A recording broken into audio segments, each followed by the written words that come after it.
성도 여러분 안녕하세요. 안식일의 평안과 축복이 풍성히 임하시기를 기도합니다. 우리 먼저 시작하기 전에 함께 제창하겠습니다. 하나님은 아멘. 오늘은 시련을 기쁨으로 여기라 라는 제목으로 하나님의 말씀을 전하겠습니다. 사람은 누구에게나 시련이 있습니다. 따라서 모든 사람은 삶에서 어느 정도의 시련을 경험하게 됩니다. 그런데 이제 문제는 그 시련이 예고할 때도 있지만 예고 없이 찾아올 때가 많다는 것입니다. 자, 그렇기 때문에 이미 예견된 시련은 견딜 수 있고 또 회복의 기회를 노릴 수 있지만 예기치 않은 시련은 그것을 딛고 일어서기가 여간에서는 참 쉽지 않습니다. 지난 6월 하순부터 시작된 폭우는 7월 지난주까지 참 예고 없는 물폭탄으로 여러 많은 인명과 재산 피해를 냈습니다. 그렇다 보니 이번 폭우로 우리 재림교인의 피해도 상당히 있었던 것으로 보고가 되고 있습니다. 특히 이제 우리 요양차 예천에 내려왔다가 목숨을 잃은 60대 부부의 사연이 참 우리의 마음을 너무나 안타깝게 하였습니다. 이뿐만이 아니죠. 지난 15일에는 오송 지하차도가 침수되면서 시내버스 등 여러 차량들이 약 17대가 침수가 되고 사고 직후에 이제 현장에서 9명이 정말 극적으로 구조가 되기도 했지만 14명이 미처 빠져나오지 못해서 소중한 목숨을 잃는 그런 참사가 있었습니다. 참 이 참사에도 가슴 아픈 사연들이 이어지고 있어서 너무나 참 안타깝기가 그지없습니다. 이렇듯 시련은 당한 사람이나 또 주변 사람들에게 모두 큰 상처와 아픔을 줍니다. 이제 문제는 이 시련을 당할 때에 우리가 어떻게 해야 하는 것입니다. 우리는 이 시련 속에서 무엇을 어떻게 할 수 있을까? 물론 이제 지난 6월 장막회 때에 오재호 목사님께서 좋은 말씀을 주셨습니다. 여기 산상보훈의 말씀에 보시면 아버지의 임재가 그리스도를 두르고 있었으므로 무한한 사랑이 세상의 축복을 위하여 허락한 것 외에는 아무것도 그분께 닥치지 않았다. 여기에 그분의 위로의 근원이 있었으며 이것은 우리를 위한 것이다. 그리스도의 영으로 감동되는 사람은 그리스도 안에 거하게 된다. 이 사람을 겨냥한 강타는 그를 당신의 임재로 두르고 있는 구주께로 떨어지게 된다. 그에게 닥치는 것은 무엇이나 그리스도를 통하여 오게 된다. 그리스도께서 그의 방벽이 되심으로 그는 악을 대항할 필요가 없다. 주께서 허락하시는 것 외에는 아무것도 그를 건드릴 것이 없다. 그리고 주께서 허락하시는 것은 모든 것이 합력하여 선을 이루게 된다. 아멘. 참 이 말씀으로 예기치 않게 찾아오는 시련, 그리고 그 시련 가운데서 방황하는 사람들, 그 사람들이 참 큰 위로를 얻었고 또 자신이 당한 시련과 고난의 이유를 깨달으셨을 것입니다. 자, 그렇지만 오늘 저는 이 말씀에 더해서 그리스도인인 우리가 삶의 여정에서 갑작스러운 시련에 직면할 때에 우리를 위로하고 또 우리에게 힘을 주는 성경의 진리를 여러분과 함께 발견하고 또 깨닫기를 원합니다. 우리는 원하지 않지만 우리 모두는 삶에서 어느 정도의 시련을 경험하게 됩니다. 자, 그렇다면 문제는 이런 시련들이 우리를 패배자로 만들게 그냥 놔둘 것인가? 아니면 오히려 이 시련을 딛고 우리를 더 강하게 만들 수 있도록 할 것인가 하는 것입니다. 여러분은 어떻게 하실 것입니까? 어차피 내가 시련을 당한다면 여러분은 그 시련을 통해서 더 강해지기를 바라십니까? 네, 아멘. 자, 그렇다면 그렇게 하기 위해서 어떤 마음가짐과 신념이 필요한지를 우리가 성경을 통해서 찾아보도록 하겠습니다. 우리 신약성경 야고보서 1장의 말씀을 함께 보겠습니다. 자, 신약성경 야고보서 1장 2절로 4절의 말씀을 함께 보겠습니다. 히브리서 다음에 있습니다. 히브리서 다음에 야고보서 1장 2절로 4절입니다.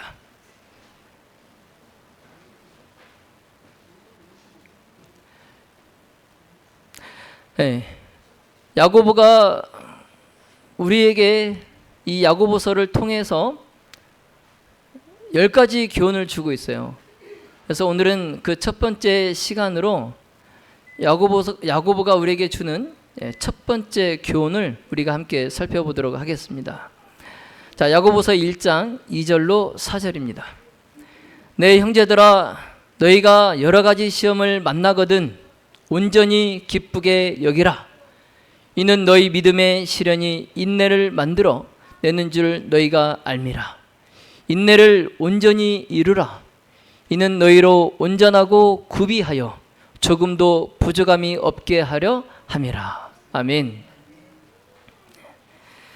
자, 오늘은 야고보가 우리에게 주는 10가지 교훈 그 첫 번째, 시련을 기쁘게 여기라.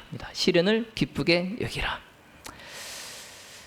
우선 먼저 우리는 이 시련을 기쁘게 여기기 위해서 이 시련을 성장의 기회로 받아들이는 자세가 필요합니다. 성장의 기회로 받아들이는 자세. 여러분은 시련을 경험하고 그것을 영적으로 어떻게 이것을 대응해야 될지 고민해 본 적이 있으십니까? 여러분 사시면서 시련을 당하셨을 때에 이것을 과연 영적으로 내가 어떻게 대응해야 되는지, 내가 어떻게 반응해야 되는지 고민해 본 적 있으세요?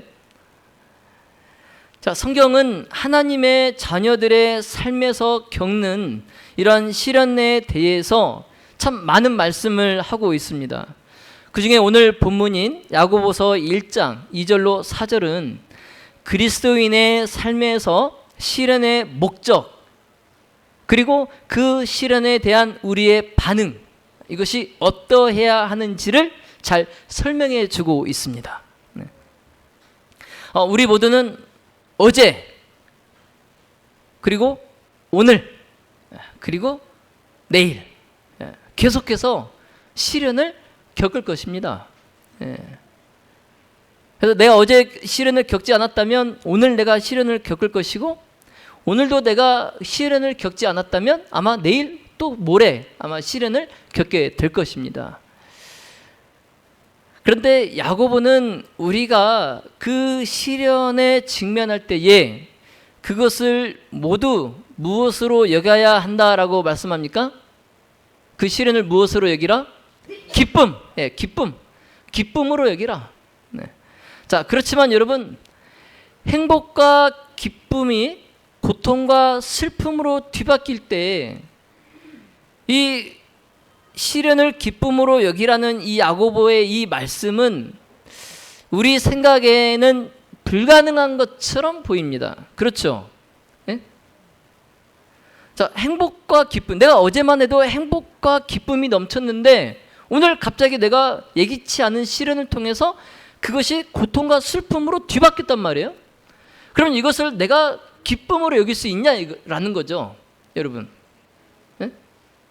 우리 생각에는 이 시련을 기쁨으로 여기가 참 불가능한 것처럼 보여요. 그런데 야고보는 이것을 기쁨으로 여기라는 겁니다. 그래서 진정한 기쁨, 이것은 우리의 환경에서 오는 것이 아니라 성령을 통한 예수님과의 신뢰와 그 관계에서 비롯된다는 것을 우리가 깨닫게 된다면 그것이 가능하다는 거예요. 예. 그러니까 시련도 기쁨도 내가 처하는 이 환경에서 오는 것이 아니라 내가 예수님과의 이런 살아있는 신뢰의 관계에서 그것이 비롯된다는 것을 내가 깨달으면 시련도 기쁨이 될 수 있다는 거예요. 그래서 야고보는 우리가 당한 시련에 고통이 없는 척 해야 된다라고 말하는 것이 아니에요.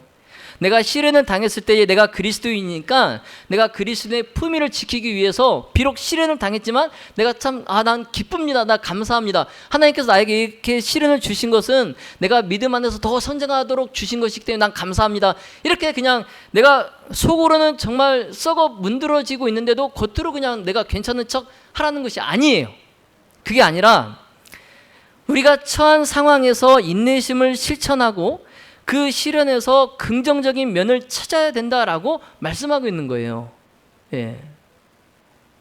여러분, 힘들고 어려운 이 시련 가운데에서 하나님은 우리가 무엇을 하기를 바라실까요? 우리가 시련을 당했을 때에 하나님은 우리가 무엇을 하기를 바라실까요? 예. 하나님은 우리가 그런 압박감 속에서도 우리가 하나님과 함께하는 그러한 시간을 통해서 신앙 안에서 성장하기를 바라십니다. 예. 또한 더 강한 기도를 하기를 바라세요. 예. 더 강한 기도를. 예. 자, 그리고 하나님은 우리가 겪는 이 시련을 통해서 다른 사람들에게 다가가실 수 있어요. 우리가 겪는 시련을 통해서. 자, 한 가지 예를 들어볼까요? 자, 사도 바울이 그가 복음을 전하다가 로마 감옥에 갇혔을 때에 한번 생각해 보세요. 바울은 지금 자신이 감옥에 갇혀 있는 그 고난을 받아들입니다. 부정하지 않아요. 예, 그 고난을 받아들여요. 그리고 바울은 그것을 좋게 여깁니다. 자기가 당한 그 시련을 좋게 여겨요. 그리고 그 감옥 안에서 하나님의 영광을 그가 나타냅니다. 그래서 바울은 이제 희망이 없는 그런 자신, 그리고 자기가 지금 처한 이 상황, 그 시련의 너머를 그가 본 거예요. 네. 자기 눈앞에 처한 그러한 상황을 뛰어넘어서 그 너머의 것을 그가 바라본 겁니다. 그래서 그가 비록 시련 가운데 처했지만 그가 자기 연민에 빠지지 않고 먼저 그가 하나님을 찬양하는 노래를 불러요. 감옥 속에서. 예. 그 지하 감옥 어두침침한 그 암울한 그곳에서 그가 하나님을 찬양하는 노래를 불러요. 그런 다음에 그가 죄수들을 관리하는 그 간수들을 보았을 때에 그 간수들이 절망하는 것을 보고 그들을 격려하고 그들에게 자기가 가진 그 복음을 나누어줘요. 네. 그래서 바울은 그 상황에서도 그들을 예수님께로 인도하고 기뻐했어요. 야고보서 1장 2절에 보면 너희가 여러 가지 시험을 만나거든 온전히 기쁘게 여기라 그랬어요. 네. 시험을 기쁘게 여기라. 여기서 기쁘게 여기라 이 말은 무엇을 의미합니까? 자, 이것은 야고보가 그의 이 편지서 야고보서에서 주는 첫 번째 교훈이에요. 명령이에요. 예. 자, 이 시험을 기쁘게 여기라 이 말은 그리스도인들에게 시련을 바라보는 그 방식을 재고해 보라는 거예요. 예. 그리스도인이 시련을 바라보는 관점을 재고해 보라는 거예요. 바꿔보라는 거예요. 지금 야고보는 그리스도인들에게 하나님의 관점에서 시련을 바라보도록 촉구하고 있어요. 누구의 관점에서 시련을 바라보라? 누구의 관점에서? 하나님의 관점에서 이 시련을 바라보라는 거예요. 그리고 야고보는 그리스도인들에게 그리스도인의 삶에서 여러 가지 시련을 당할 때에 그것을 기뻐하기를 원하고 있어요. 예. 자, 그러나 여러분, 대체적으로 시련은 기쁨이 될 수 있어요, 없어요? 대체적으로, 일반적으로 시련은 기쁨이 될 수 있어요, 없어요? 없어요. 자, 사실 시련은 어떻습니까? 시련은 어렵고 고통스러워요. 고통스러워요. 자, 그런데 단지 내가 그리스도인이기 때문에 시련을 견디는 것이 즐겁다고 해라? 그게 아니에요. 그게 아닙니다. 다만 그리스도인들은 목적을 위해 존재하기 때문에 이 시련은 우리 안에 좋은 것을 만들어낼 수 있는 잠재력을 가지고 있으므로 이 시련은 기쁨을 표현할 수 있는 기회가 될 수 있다라고 말하는 거예요. 이 시련이 그리스도인으로서 기쁨을 표현할 수 있는 그런 기회가 될 수 있다. 자, 우리 그리스도인은 영생이라는 더 큰 그림을 갖고 있어요. 영생이라는 더 큰 그림. 자, 그렇기 때문에 우리는 시련을 기뻐할 일로 여길 수 있는 거예요. 그래서 우리가 그냥 이 세상에서 살다가 그냥 끝나는 그러한 존재가 아니라 우리가 영생을 소유한 그러한 존재이기 때문에 우리가 시련을 기뻐할 일로 여길 수 있다는 겁니다. 자, 그런데 여러분, 우리가 정말 이루 말할 수 없는 시련을 당했을 때에 우리가 막 그냥 기뻐하면 주변 사람들이 나를 보고 뭐라고 할까요? 드디어 미쳤군. 드디어 미쳤어. 왜냐하면 일반 사람들은 시련을 부정적인 시각으로 보고 기쁨이 고난 속에 존재할 수 없다라고 생각하기 때문에 그렇게 보는 거예요. 그렇죠? 일반 사람들의 눈에는 시련은 하나님의 저주나 우리의 죄에 대한 하나님의 형벌로 봅니다. 저 사람이 저렇게 열심히 토요일마다 교회를 가더니 우리 모르게 죄 지은 게 있었구만. 아유, 하나님이 그냥 저 사람에게 형벌을 주셨구만. 이제 일반 사람들은 그렇게 보는 거예요, 시련을. 자, 그렇지만 야고보는 시련 속에서 우리의 태도를 그 두려움에서 긍정적인 기대, 그리고 믿음, 그리고 신뢰, 심지어 기쁨으로 바꾸기 위해서 노력하라라고 우리를 촉구하는 겁니다. 그러면서 시련과 시험을 완전한 기쁨으로 여길 수 있다라고 말씀하고 있어요. 자, 그래서 야고보는 3절에서 하나님께서 우리의 믿음을 시험하고 영적인 인내를 일으키기 위해 그 시련을 의도하셨다라고 설명합니다. 하나님께서 우리의 믿음을 시험하고 우리의 영적인 인내를 일으키기 위해서 그 시련을 뭐 하셨다고요? 의도하신 거예요. 의도하신 거예요. 자, 여러분 설명을 드리겠습니다. 시련은, 그리스도인이 당하는 시련은 운동선수에게 훈련이나 도전과 같습니다. 운동선수들의 훈련이나 도전과 같아요. 자, 무슨 말이냐면, 자, 선수들은 운동 시즌이 끝나면, 야구 선수들이 봄과 여름과 가을에 야구 시즌이 끝나면 겨울에 무슨 훈련을 합니까? 무슨 개 훈련? 동으로 시작하고 개로 끝나는데? 동계 훈련. 동계 훈련을 하죠. 그래서 추운 우리나라에서 훈련하다가 부상당할 수 있으니까 따뜻한 나라를 찾아가서 전지훈련을 떠나요. 여러분, 선수들이 큰 대회를 앞두고 몇 날, 며칠, 또 몇 달, 심지어 올림픽 같은 경우는 몇 년을 투자해서 고통스러운 훈련을, 육체적 지구력과 체력을 길러요. 그런 고통스러운 훈련을 통해서. 그래서 이 태릉 선수촌에 가서 가장 악명 높은 힘들기로. 그래서 사람들이 말하기를 지옥 훈련이라고 해요. 지옥 훈련. 어느 팀이 그런 훈련을 할까요? 태능 선수촌에서 올림픽을 앞두고 어느 종목? 레슬링. 레슬링은 자신의 그 체급에서 근육이 과도하게 부풀어지지 않는 범위 내에서 최대한 낼 수 있는 힘을 얻기 위해서 정말 지옥 같은 훈련을 해요. 네.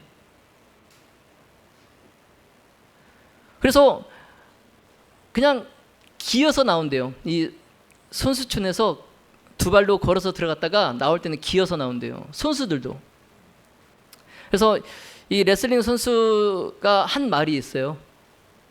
나보다 더 땀을 흘린 선수가 있다면 이 금메달을 가져가도 좋다. 예. 젊은 레슬링 선수가 금메달을 목에 걸고 한 얘기예요. 예. 여러분, 이 권투 선수들은 그 개체하기 전에 개체하잖아요. 그 자기 체급에 맞게. 그래서 조금만 모자라거나 조금만 넘어도 안 돼요. 딱 맞춰야 돼요. 그래서 그 개체를 앞두고 정말 만약에 이제 살을 더 빼야 된다면 막 1시간 만에 몇 킬로가 빠지도록 그렇게 해요. 그런데 그 땀복을 입고 그 무더운 여름에 런닝을 하는 겁니다. 도심 시내를 런닝을 하는데 지나가는 차를 보면은 그 차에 뛰어들고 싶대요. 그냥 뭐 하고 싶다는 거예요. 그냥 죽고 싶다는 거예요. 그 정도로 너무 힘들다는 거예요. 예. 근데 권투 선수들이 훈련을 하다가 쉬면서 이제 그 얘기를 하는데 다른 선수들도 다 또 격하게 거기에 동감을 하는 거예요. 달려가는 차가 있으면 뛰어들고 싶다는 말에 다 공감을 하는 거예요. 여러분, 그렇게 힘든 훈련 과정을 겪고 그 선수들이 인내하는 이유가 뭐냐면 그 훈련을 통해서 이르러 오는 신체적, 정신적 이점 때문에 그래요. 네. 자, 그것처럼 만일 우리 그리스도인들이 쉬운 길만, 평탄한 길만, 넓은 길만, 이 쉬운 길만 인생을 살아가면서 한 번도 시련을 당하지 않는다면 우리의 그리스도인 품성은 시험받지 않고 그냥 젖먹이 어린아이 상태로 머물러 있을 겁니다. 성장하지 못하고. 네. 단단한 음식을 먹어야 되는데 여전히 젖이나 먹는 어린아이로 머물러 있는 거예요. 네. 자, 그러므로 시련은 우리의 영적인 근육을 발달시키고 그 과정을 계속할 수 있는 체력과 인내력을 길러줍니다. 무엇이? 시련. 자, 따라서 우리는 시련 속에서 하나님을 의지하고 신뢰하는 법을 배우게 돼요. 시련 속에서. 네. 그래서 이것을 하나님을 의지하고 신뢰하는 법을 배우고 나면 이제는 시련 속에서 모든 것을 무엇으로 여길 수 있어요? 기쁨으로 여길 수 있게 돼요. 네. 그 시련 속에서 하나님을 의지하고 신뢰하는 법을 배우게 되면 이젠 시련을 기쁨으로 여길 수 있게 돼요. 예, 우리가 이 단계까지 자라야 됩니다. 이 단계까지. 예. 베드로전서 1장 6절로 7절에 너희가 이제 여러 가지 시험을 인하여 잠깐 근심하게 되지 않을 수 없었으나 오히려 크게 기뻐하도다. 너희 믿음의 시련이 불로 연단하여도 없어질 금보다 더 귀하여 예수 그리스도에 나타나실 때에 칭찬과 영광과 존귀를 얻게 하려 함이라. 아멘. 예, 참 이와 같이 시련은 우리의 영적인 불순물, 결점을 다 없애주고, 예? 그 풀무 속에서, 시련의 풀무 속에서 우리의 영적인 불순물들을 다 없애주고 우리의 믿음을 성숙시키는 데 도움이 됩니다. 그래서 야고보는 그리스도인들에게 현재의 시련이 아니라 하나님께서 이 시련을 통해서 성취하실 결과를 위해 그 시련을 받아들이라 라고 격려하는 거예요. 예. 그래서 야고보서 1장 12절에 보시면 시험을 참는 자는 복이 있도다. 이것에 옳다 인정하심을 받은 후에 주께서 자기를 사랑하는 자들에게 약속하신 생명의 면류관을 얻을 것임이니라. 아멘. 여러분, 요셉이 자기 친형들에 의해서 외국에 노예로 팔렸을 때를 떠올려 보십시오. 네. 그때 요셉은 하나님께서 자기를 애굽에서 수년간 그 고난과 인내를 통해서 이루실 아름답고 생명을 구하는 그러한 화려한 결과를 볼 수 없었어요. 볼 수 없었어요. 네. 요셉은 형들에 의해서 그가 외국에 노예로 팔려갈 때까지만 해도 앞으로 자기 인생이, 자기의 삶이 어떻게 될지 전혀 알지 못했어요. 전혀 알지 못했어요. 그냥 어린 나이에 그냥 무서웠을 뿐이에요. 그래서 그가 애굽의 그 보디발의 아내로 인해서 그가 이제 시련을 겪게 되는데, 그가 누명을 쓰고 감옥에 가게 돼요. 그리고 그 감옥에서 요셉은 잊혀진 것처럼 오랜 세월을 보내게 됩니다. 네. 아마 웬만한 그리스도인이라면 아마 이 감옥에서 그냥 끝났을 거예요. 이 감옥에서 끝났을 거예요.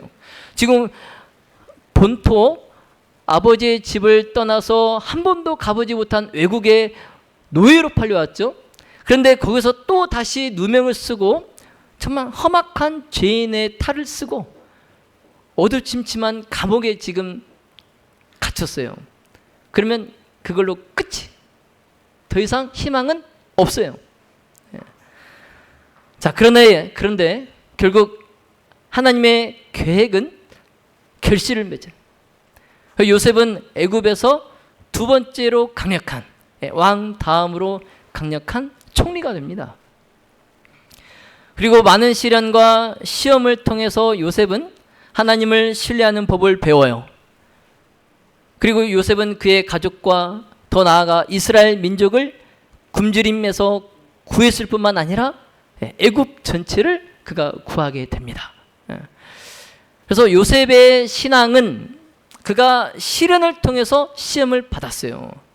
여러분 생각해 보세요. 요셉이 그 채색옷, 그 12아들 중에 그 채색옷을 입혀주는 그 아빠의 사랑 속에서 그가 그 온실 속에 자라는 그냥 꽃처럼 그가 그렇게 자랐다면, 여러분 요셉이 이렇게 민족을 구원할 수 있는 사람이 될 수 있었을까요? 네. 여러분, 요셉을 이렇게 만든 건 뭐예요? 시련이에요. 시련. 그래서 요셉의 신앙은 시련을 통해 시험을 받고, 인내는 그 시련을 끝냅니다. 인내는 그 시련을 끝내요. 그래서 시련을 이겨낸 후에 요셉은 자신이 인내한 그 모든 일에서 하나님의 선하신 목적을 그가 이해하게 돼요. 이해하게 돼요. 그래서 요셉은 이 모든 것에서 하나님의 주권적인 손길을 볼 수 있었습니다. 그리고 인내로 시련을 통과한 요셉은 그의 형들, 자신을 노예로 팔았던 그 형들을 용서하게 돼요. 자, 야고보는 4절에서 시련을 견디는 그리스도인은 온전하게 된다라고 말씀합니다. 온전하게 된다. 그리고 그러한 그리스도인들은 마주치는 모든 시련을 극복하는 데 필요한 모든 것을 갖추게 된다라고 말씀해요. 시련을 극복하는 데 필요한 모든 것을 갖추게 된다. 자, 이제 말씀을 정리하겠습니다. 우리가 시련을 당할 때에 기뻐하기 위해서는 믿음의 눈으로 인생의 어려움을 평가하고 하나님의 선하신 목적에 비추어 봐야 돼요. 야고보는 성도들에게 시험받은 믿음이 성숙한 그리스도인이 되도록 이끌기 때문에 시련 속에서도 기뻐하라라고 오늘 우리에게 도전을 줍니다. 여기서 기뻐한다는 것은 자신의 삶에 시련이 닥쳤다는 그 사실에서 기쁨과 희망을 찾는 것을 의미해요. 여러분, 야고보의 시련에 대한 관점은 다양한 시련이 우리 그리스도인의 믿음을 시험하는 도구가 되기 때문에 우리가 받는 그 큰 유익에 있어요. 우리가 받는 큰 유익. 그래서 이 시험은 성도의 믿음의 성숙도 그리고 성도의 질을 증명할 것입니다. 그래서 따라서 인생의 시련은 우리에게 부족한 부분과 더 성장해야 할 부분을 우리에게 보여줘요. 시련을 통해서. 자, 그러므로 시련은 우리가 감사해야 할 큰 유익인 것입니다. 네. 자, 야고보는 우리에게 시련이 우리의 삶에 닥쳤을 때에 우리가 보일 수 있는 반응 중에 진정으로 의미가 있는 유일한 반응, 그리스도인이 시련을 당했을 때에 그가 보일 수 있는, 나타낼 수 있는 유일한 진정한 의미, 이 반응은 뭐냐면 기쁨이라고 그랬어요. 기쁨. 예. 여러분, 앞으로 시련은 아무것도 아닌 것으로 여기십시오. 아무것도 아닌 것으로. 그냥 시련을 단지 목적을 이루기 위한 수단으로 생각하십시오. 하나님의 목적을 이루기 위한 수단. 네, 그렇게 생각하세요. 그래서 시련은 그리스도인의 믿음을 성숙시킬 수 있는 수단일 뿐인 거예요. 네, 그리스도인의 믿음을 성숙시킬 수 있는 수단. 네. 자, 그래야 우리가 시련을 통해서 기뻐할 수 있어요. 시련을 통해서. 그래서 시련은 믿음을 성숙시키고 또 믿음이 인내를 자라게 하고, 그 인내는 다시 개인 안에서 성숙해지기 때문에 시련이 우리에게 의미가 있는 거예요. 자, 이것이 오늘 본문인 야고보서 1장 2절로 4절, 이 말씀이 의미하는 바입니다. 이것이 야고보가 쓴 편지, 야고보서의 첫 시작이에요. 시작. 그래서 이 야고보서 1장 2절로 4절, 이 구절은 이제 그 뒤를 따르는 그 내용에 대한 분위기를 조성하고 있어요. 조성하고 있어요. 자, 그러면 야고보는 이 기독교 신앙의 중요한 원칙, 즉 우리가 고난에 직면했을 때에 그 모든 것을 기쁨으로 여기는 방법, 그 방법으로 기독교 신앙을 시작하고 있습니다. 네. 우리가 그리스도인으로서 우리의 이 기독교 신앙을 시작할 때의 첫 원칙이 뭐라고요?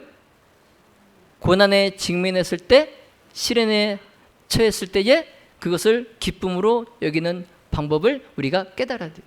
네. 자, 믿음의 모든 가족 여러분, 우리는 사람들이 어떤 시련이나 도전에도 직면하기를 원하지 않는 그런 세대에 살고 있어요. 예, 우리 자녀들 한번 봐보세요. 자녀들. 우리 자녀들 고생하려고 해요, 안 해요? 안 해요. 안 해요. 여러분, 저는 제 자랑 같지만 초등학교 4학년 때 압력밥솥으로 밥을 했어요. 예, 그 칙칙칙칙 이거 추 돌아가는 그 압력밥솥으로 4학년 때 밥을 했어요. 네. 그래서 일 나가신 어머니가 돌아오시기 전에 제가 저녁밥을 지어놨어요. 근데 요즘 애들은 설거지도 안 해요. 네. 라면도 제대로 끓일 수 있으면 다행이에요. 네. 요즘 젊은이들은 도전 의식이 없어요. 그냥 평안한 거 안주하려고 그래요. 네. 근데 그럼에도 원치 않는 일이 발생합니다. 살다 보면 원치 않는 일이 발생을 해요. 그런데 그것이 우리에게는 적어도 유리한 일이 돼야 된다는 거예요. 응? 원치 않는 일이 발생하면 적어도 우리에게는 그것이 유리한 일이 돼야 돼요. 유익을 주는 일이 돼야 된다는 거예요. 왜냐하면 시련은 우리가 전혀 예상치 못한 것들로부터 옵니다. 예. 와요. 근데 이것은 우리의 믿음의 시련이 시작되고 있는 것을 보여줘요. 예, 우리의 믿음의 시련이 이제 시작이 되는구나. 예. 그래서 우리가 더 많은 은혜를 받아서 힘을 얻고 또 하나님께서 우리를 성숙하게 하려 하신다는 것에 우리가 감사할 줄 알아야 돼요. 예, 시련을 통해서. 그래서 여러분, 시련을 내가 왜 당해야 되나? 예, 이것에 대해서 너무 걱정하지 마십시오. 예. 대신에 믿음의 선한 싸움을 싸우시기 바랍니다. 예. 로마서 8장 28절에 우리가 알거니와 하나님을 사랑하는 자, 곧 그 뜻대로 부르심을 입은 자들에게는, 자 같이 한번 읽어볼까요? 시작. 모든 것이 합력하여 선을 이루느니라. 아멘. 자, 사랑의 모든 가족 여러분, 여러분은 그리스도인이기 때문에 편안한 길을 기대하지 마십시오. 하나님은 우리를 위한 계획을 가지고 계시고, 우리가 하나님을 위해서 우리가 시련에 맞서서서 이 도전을 우리가 대한다면 하나님은 모든 것을 아름답게 만드실 것입니다. 자, 그러니 하나님의 약속을 붙잡으십시오. 자, 시련은 우리를 더욱 견고하고 더욱 성숙한 그리스도인으로 만드는 축복의 기회입니다. 자, 앞으로 하늘 가는 그 여정길에서 정말 예기치 않은 갑작스러운 그런 어려움이, 시련이 내게 온다면 그것은 우리에게 영적으로 성장의 기회를 제공하는 줄로 여기시기 바랍니다. 시편 34편 19절에 의인은 고난이 많으나 여호와께서 그 모든 고난에서 건지시는도다. 아멘. 아멘.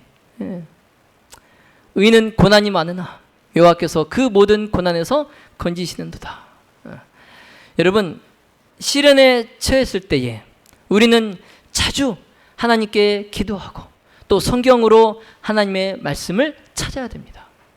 이것은 우리가 하나님과 더 가까이 있음을 느끼고 하나님의 지혜와 인도를 받기 위한 방법이에요. 여러분, 시련은 우리의 인생에서 피할 수 없는 현실입니다. 그러나 우리가 이러한 시련에 기뻐할 수 있도록 하는 것은 하나님의 사랑과 돌봄을 믿음으로써 성장과 교제의 기회로 받아들이기 때문입니다. 자, 기도와 성경을 통해서 하나님과의 교류를 강화하여서 이 시련의 어둠 속에서도 믿음과 하나님의 지혜와 힘으로 우리 모두 함께 극복해 나가시기를 예수님의 이름으로 축원하며 말씀을 마치겠습니다.